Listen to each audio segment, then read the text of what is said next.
Dalam satu riwayat disebutkan oleh Syekh Nawawi Al-Bantani dalam kitab Nasaihul Ibad, Nabi mengatakan, sayati ala ummati zamanun yuhibbunal khams wa yansaunal khams.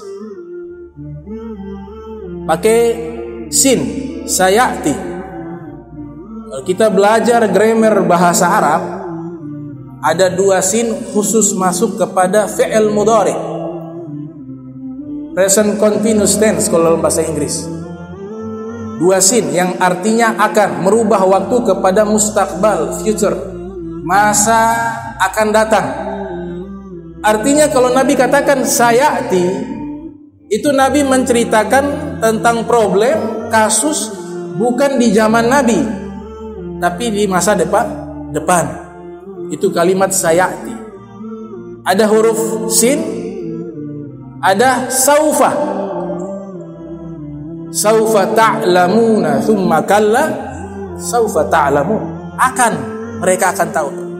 Imam Qurtubi dalam tafsirnya, yang lahir tahun 600 Hijriah, meninggal 670 Hijriah, dalam kitab Jami'ul Ahkam mengatakan kalau biasanya redaksi menggunakan saufa kemudian fi'il mudhari, dan saufa dan sin ini hanya khusus masuk kepada fi'il mudhari. Itu biasa akannya di akhirat. Saufa ta'lamun, kalian akan mengetahui daripada yang Nabi beritakan tentang neraka, tentang surga, kalian akan lihat itu dengan mata kalian. Kalau huruf sin artinya akannya bil qasir, durasi waktunya tidak terlalu lama dengan saufa. Bisa di dunia atau bisa dengan jenjang waktu yang singkat untuk masa depan. Jadi hadis ini Nabi katakan tentang al-khobar al-mustaqbal, informasi masa depan. Ini Allah berikan izin kepada Rasul sallallahu alaihi wasallam. Di dalam surat Jin Allah nyatakan tidak ada yang mengetahui tentang gaib.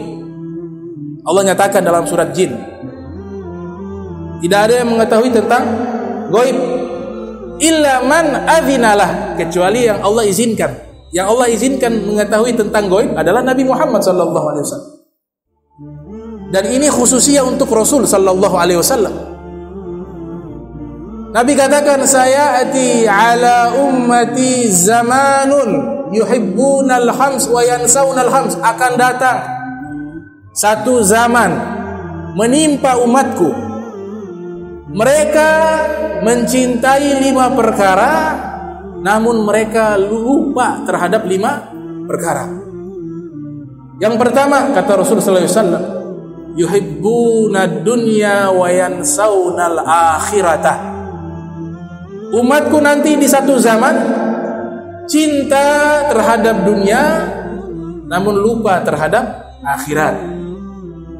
Ini terjadi di zaman sekarang. Seakan-akan dunia ini segala-galanya,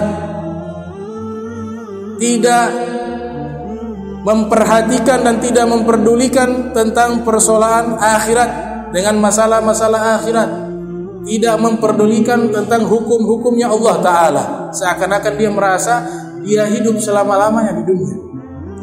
Ini terjadi. Nabi katakan dalam hadis tersebut, cinta terhadap dunia, lupa kepada akhirat. Yang pertama. Dan Allah Ta'ala di dalam Al-Quran telah menyatakan, wa ma hayatud dunya illa mata'ul ghurur. Kehidupan dunia ini hanyalah perhiasan. Disebutkan perhiasan karena dihiasi dengan pernak-pernik keindahan dan kemewahan. Tapi Allah nyatakan itu hanya tipuan, perhiasan yang menipu, gurur. Maka tidak pantas seorang yang ingin meraih ridhonya Allah, ingin meraih ridhonya Nabi Muhammad sallallahu alaihi wasallam, di dalam hatinya dia letakkan dunia. Tidak sepantasnya orang yang mengaku sebagai umat Nabi Muhammad atau orang yang ingin meraih ridhonya Allah, ingin meraih ridhonya Nabi Muhammad sallallahu alaihi wasallam, ingin masuk ke dalam surga, syarat mutlaknya dalam hatinya tidak boleh diletakkan dunia. Hasan Basri mengatakan, kun fid dunya bi badanik wa kun fil akhirati bi qalbik. posisikan diri kalian di dunia dengan badan saja, tapi posisikan diri kalian ketika hidup di dunia, akhirat hanya ada di dalam hati. Dalam kitab Arba'in An-Nawawiyah disusun oleh Abu Zakaria Yahya bin Syarafuddin An-Nawawi, terkenal dengan nama Al-Imam An-Nawawi, lahir 631 Hijriah, meninggal 676 Hijriah di kota Nawa di Suriah. Itu ada hadis yang beliau kutip dari Ibnu Majah yang lahir tahun 207 Hijriah, meninggal tahun 279 Hijriah. Atau dalam satu riwayat 209 Hijriah, meninggal tahun 279 Hijriah. Ada seorang laki-laki datang menemui Nabi sallallahu alaihi wasallam.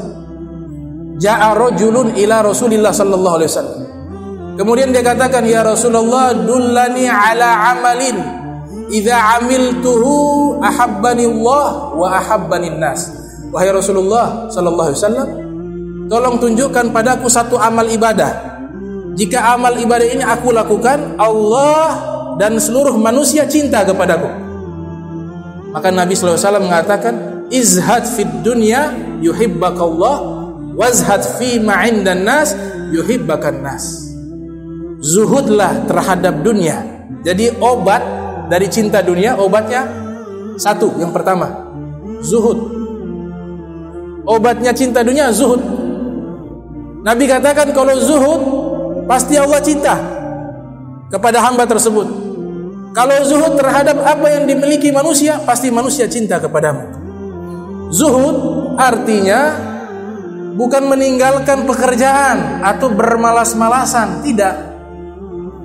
Atau hidupnya sengaja untuk susah, atau sengaja memilih jadi fakir miskin, tidak. Fakir miskin belum tentu zuhud, dan orang kaya belum tentu cinta dunia. Bagaimana? Kalau orang kaya raya tapi ibadahnya bagus, hartanya dia dermawan, apalagi dia ulama lagi, maka ini zuhud untuk orang kaya. Orang miskin tidak punya harta, hidup susah, tapi dalam hatinya 24 jam baru bangun tidur sudah pikir, seandainya saya jadi kayak orang kaya itu ya. Kemudian ibadahnya rusak, kewajiban yang Allah wajibkan dia tinggalkan sholatnya, tiap hari angan-angannya kekayaan, tinggalkan itu urusan akhirat, tinggalkan sholat 5 waktu, tidak peduli dengan majelis ilmu, tidak mau belajar ilmu agama, tinggalkan para ulama, tidak mau peduli dengan akhirat. Ini bukan zuhud, memang keadaannya, tapi hatinya hubbud dunia, walaupun dia miskin. Jadi standar zuhud itu bukan dari kekayaan ataupun kemiskinan. Standar zuhud itu letaknya di hati. Makanya dalam satu kitab Risalatul Qusairiyah, ada seorang ulama namanya Abu Sulaiman Ad-Darini. Beliau memberikan definisi zuhud. Dia katakan az-zuhdu huwa tarku ma yushgilu 'anillahi subhanahu wa ta'ala. Definisi zuhud yang sesungguhnya adalah seluruh kesibukan tidak membuat dia lalai kepada Allah subhanahu wa ta'ala. Sibuk di dunia, tapi dia tidak lupa ibadah kewajibannya. Dia sibuk, dia diberikan kenikmatan kekayaan, dia tidak lupa ini ada hak orang miskin. Ada perintah juga sedekah di dalam dakwah, ada perintah juga di dalam kebaikan. Nah, ini namanya zuhud. Jadi aktivitas duniawinya tidak membuat dia lupa kepada Allah dan lupa kepada Nabi Muhammad sallallahu alaihi wasallam. Dalam arti kata, dia tetap dalam keadaan taat, dan dia prioritaskan, utamakan adalah urusan akhirat dibanding dunia. Itu namanya zuhud. Dia prioritaskan akhirat dibanding dunia.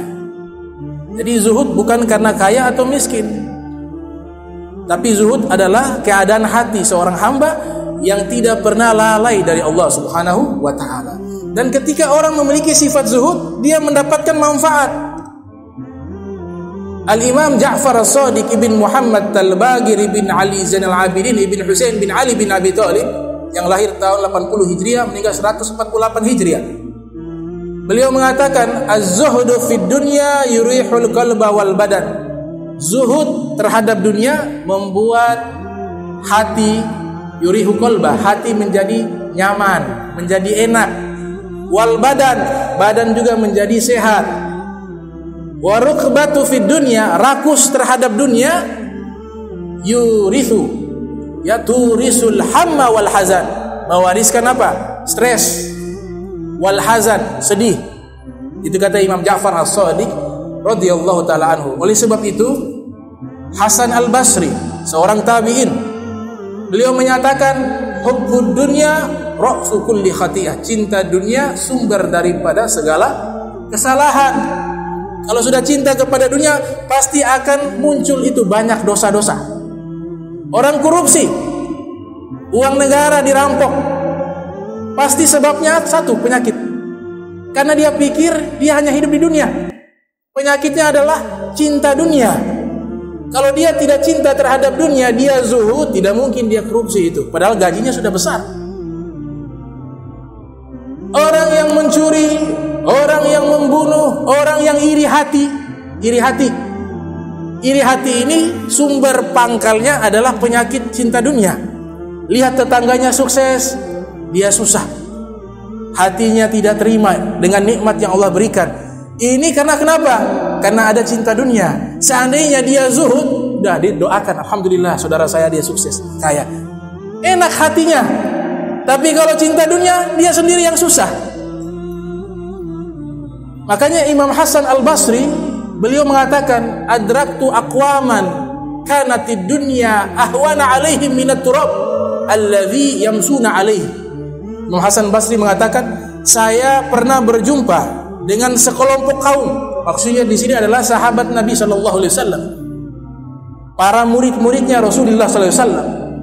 Kanatid dunya ahwana alaihim, dunia bagi mereka lebih hina minat turab, daripada tanah, alladzi yamsuna alaihi, yang mereka injak dan mereka pijak tanah tersebut ketika berjalan.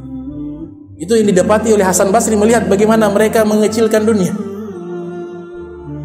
Bahkan dikatakan oleh Imam Ghazali, kalau cinta daripada dunia sumber daripada segala kesalahan, wa bi bughdiha ra'su kulli hasanat, wa bi bughdiha ra'su kulli hasanat. Berarti sebaliknya, kalau membenci tentang dunia itu sumber dari segala kebaikan. Jadi sudah bisa dipahami, dunia itu bukan berarti kita meninggalkan pekerjaan, bermalas-malasan, tidak. Tapi dunia itu adalah keadaan hati, kita tidak memuliakan. Ini semua fana dan akan binasa. Inna ja'alna ma'alal ardi zinatan laha linabluwahum ayyuhum ahsanu amala. Inna ja'alna ma'alal ardi zinatan laha. Kami jadikan di dunia ini perhiasan sebagai uji coba, imtihan, exam, ujian. Mana nih yang lolos, mana yang tidak lolos? Mana nih yang zuhud, dia lolos. Mana yang tergila-gila sama dunia, dia tidak lolos. Maka oleh sebab itu nasihat yang pertama dari Nabi Sallallahu Alaihi Wasallam. Itu yang pertama. Masih ada 4.